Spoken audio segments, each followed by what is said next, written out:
Hit the gas pedal. Here we go for part two of Local 6 Legal Line, visiting with Kevin Shannon, the Bryant Law Center, and answering your personal injury questions at 1-888-208-6946.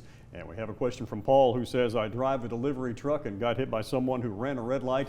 I now have neck and back injuries. Is this what they would call a personal injury claim? And I guess, Kevin, a lot of people don't really pay a lot of attention to that until something happens, and then they want to know the details. Yeah, Dave and Paul, that would be a personal injury claim. There are lots of different types of personal injury claims, but certainly an automobile accident where you're injured would be one. You know, and so if you're driving a delivery truck and you're on the job, you may also have a workers' compensation case. That would be a primary way of getting medical bills paid and maybe some wage loss paid if you were out of work for a while. And if the wreck was the other person's fault, then you would also have the personal injury claim. That would be your claim against the driver of the other car through their insurance company. And you could make additional claims, which would include a claim for pain and suffering. And so, yeah, that was a good question. And so you can have multiple different claims arising out of one set of fact and circumstance. I have a question from Mindy, who says, I was involved in a car accident that was caused by someone else, but I don't have car or health insurance to help me. So what kind of money do I have to hire an attorney to help me with this?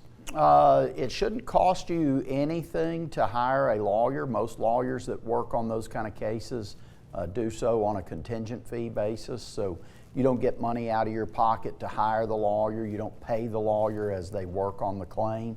Instead, if he or she makes a recovery for you, you know, their fee will be a percentage of the recovery. And, you know, there's only so much the lawyer can do, at least initially, to help get those bills paid for. But you certainly need to consult because sometimes there is a way to get that done, even if you don't have your own car insurance or your own health insurance.